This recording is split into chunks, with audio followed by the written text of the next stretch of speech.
La saison 3 de Bates Motel. Alors la saison 3 de Bates Motel, elle est particulière. La saison 3 de Bates Motel, elle est particulière parce qu'on tourne sur quelque chose d'un peu plus innovant qui ne tourne plus autour de la psychose, de la psychotie.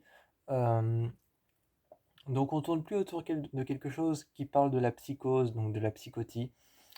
Et on ne tourne plus autour de quelque chose qui parle de l'aliénisme des personnes aliénées. Euh, Il y a eu donc dans la saison 2, il y a eu la découverte de cet enfant qu'elle ne savait pas qu'elle avait eu avec son cousin. Et cet enfant commence en fait à faire de plus en plus de choses dans son dos, dans le dos de Norma. Dans le dos de Norma, il commence à faire de plus en plus de choses, mais qu'elle ne sait pas, qu'elle ne sait pas, qu'elle ne connaît pas. Donc, elle n'a aucune idée de ce qu'il fait, et ce qu'il fait, c'est il produit du cannabis. Donc, son fils produit du cannabis et le produit en import-export. Donc, il le produit et l'envoie en bateau, par bateau, et puis le produit ici. Et donc, il produit du cannabis en import-export, et justement, la police va venir tourner de plus en plus autour de son fils. Et son fils va ramener des gens qui préparent du cannabis un soir à l'hôtel. Un soir à l'hôtel, son fils va ramener des gens qui préparent du cannabis, qui préparent des cigarettes, qui roulent des cigarettes et qui fument des joints. Il va ramener une bande de toxicomanes. C'est une série qui, c'est une série qui est, en plus d'être interdite au moins de 16 ans, c'est une série qui tourne autour de la drogue. Donc c'est une série qui tourne autour de la drogue, et donc il va ramener une série de personnes, de gens qui préparent des joints, préparent du cannabis et sont toxicomanes.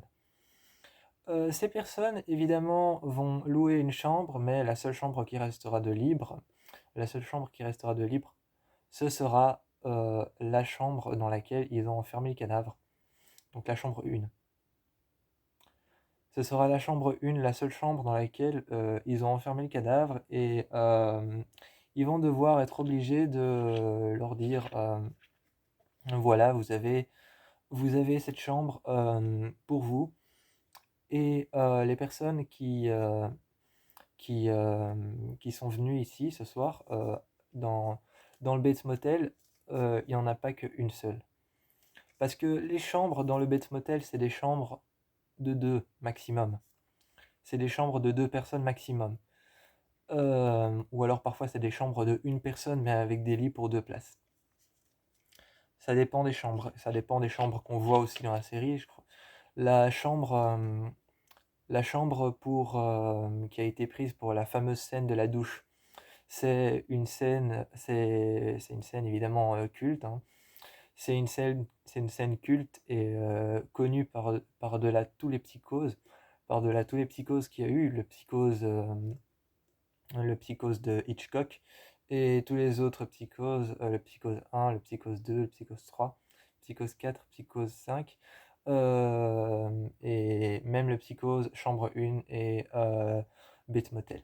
C'est une scène culte. C'est une scène culte qu'on revoit même encore aujourd'hui dans des films d'horreur qui sortent en 2020. C'est une scène culte qui a même été reprise dans le film d'horreur Malignant. C'est une scène culte qui a été reprise dans le film d'horreur Malignant de James Wan. Bref. Bref, ces personnes qui sont emmenées, qui sont pas emmenées, qui sont invitées par le fils de Norma, prennent la chambre 1. Mais justement, pourquoi est-ce qu'ils prennent la chambre 1 alors qu'ils sont plusieurs et qui sont pleins? Ils prennent la chambre 1 en fait pour enfermer et pour stocker. Ils prennent la chambre 1 pour stocker le cannabis et stocker tout ce qu'ils ont mis, tout ce qu'ils ont fait, toute leur production de joints, de marijuana. Ils les mettent à l'intérieur. À partir de là, évidemment, même chose, encore une fois, la police va s'en mêler. Et il y a beaucoup de personnes qui vont mourir à cause de la production de cannabis. Et le frère du fils de Norma donc Norman. Norman Bates, lui, va s'en mêler aussi et dire qu'il faut arrêter la production, dire qu'il faut arrêter la production import-export de cannabis. Et il va se passer beaucoup de choses autour de ça, surtout le fait que lui ne veut pas arrêter. Je suis désolé si je dis l'enfant, mais j'ai totalement oublié le nom, parce que ça fait quand même très longtemps que j'ai plus vu la série Bates Motel. Ça fait très longtemps que j'ai fini. Ça fait très longtemps que j'ai fini la série, ça fait très longtemps que je l'ai plus vue. Je crois que ça fait, voire même 5 ans en fait. Je crois que ça fait 5 ans que j'ai plus vu la série, donc j'ai oublié son nom en fait. J'ai oublié son nom. Ah bah ah non, c'est Max. Son nom c'est Max en fait, je crois. Et c'est Max ou Alex?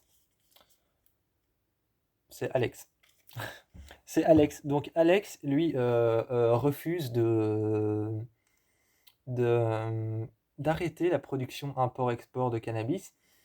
Et ce qu'il va faire pour essayer de persuader justement Norman d'arrêter de dire qu'il faut arrêter de produire, et parce que sinon, s'ils arrêtent de produire, qu'est-ce qu'ils font? Ils arrêtent la production et ils arrêtent de vivre, enfin de vivre entre guillemets. Ils arrêtent de prendre la chambre 1. Mais qu'est-ce que veut Norman? Qu'est-ce que veut Norma? Qu'est-ce que veut Norma? Norma, elle veut des clients parce que son hôtel est au bord de l'autoroute et elle n'a pas beaucoup de clients. Elle n'a pas beaucoup de clients et justement, elle est dans une petite ville et ce qu'elle voudrait, c'est avoir des clients. Et là, elle en a eu 10 d'un coup à cause de son fils, Alex. Elle en a eu 10 d'un coup et ce qui, elle, ne la dérange pas. Mais elle n'est pas au courant que son fils fait de l'import-export de cannabis. Mais Norman, lui, Norman, il est au courant. Alors, ce que Alex va faire, c'est qu'il va mêler Norman Bates à toute cette idée de faire tourner du cannabis dans la ville. Évidemment, la police va s'en mêler parce que Norman est un enfant qui est déséquilibré. Norman est un enfant qui est déséquilibré, alors il réagit parfois de manière soit instantanée, soit sans le vouloir, parce que la psychose, c'est une maladie où on fait quelque chose, c'est une maladie où de temps en temps on fait quelque chose, on a fait cette chose, ensuite on revient là où on était avant, donc à notre maison, dans un asile psychiatrique ou là où on a trouvé notre victime. Imaginons, on tue quelqu'un et on retourne soit de chez nous, soit de chez nos parents, soit à l'asile psychiatrique dans lequel on était enfermé, soit dans la prison dans laquelle on était enfermé, ou alors là, on a trouvé notre victime chez la victime, mais on sait plus ce qu'on a fait. Ça, c'est aussi une forme de psychose. Il y a plusieurs formes de psychose, c'est une maladie très compliquée à expliquer. Et donc, ce qui va se passer, c'est que justement, Norman va commencer à commettre des meurtres sans le savoir. Il va retourner chez lui et il va commencer à plonger dans des crises de panique en expliquant qu'il a commis un meurtre, que quelqu'un est mort, mais qu'il ne sait plus qui l'a tué alors que c'est lui qui l'a tué en fait. Norman, Norman explique ça et Norma, elle apprend quelque chose de terrible, c'est qu'ils vont raser l'autoroute qui passe à côté, qui était censée justement faire la publicité du Bates Motel et inviter les gens à venir passer la nuit au Bates Motel. Elle apprend qu'ils vont raser l'autoroute et faire un autoroute au-dessus de son hôtel.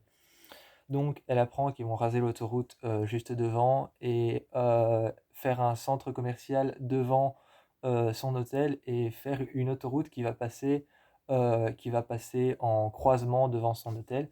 Et donc les gens vont complètement oublier le Bates Motel et elle apprend ça. Évidemment, ça ce sera pour la saison. Évidemment, ça ce sera pour la saison 4. Ça ce sera pour la saison 4, ma saison préférée. Je vous dis ciao, je vous fais plein de bisous et je vous encourage à aller au Bates Motel.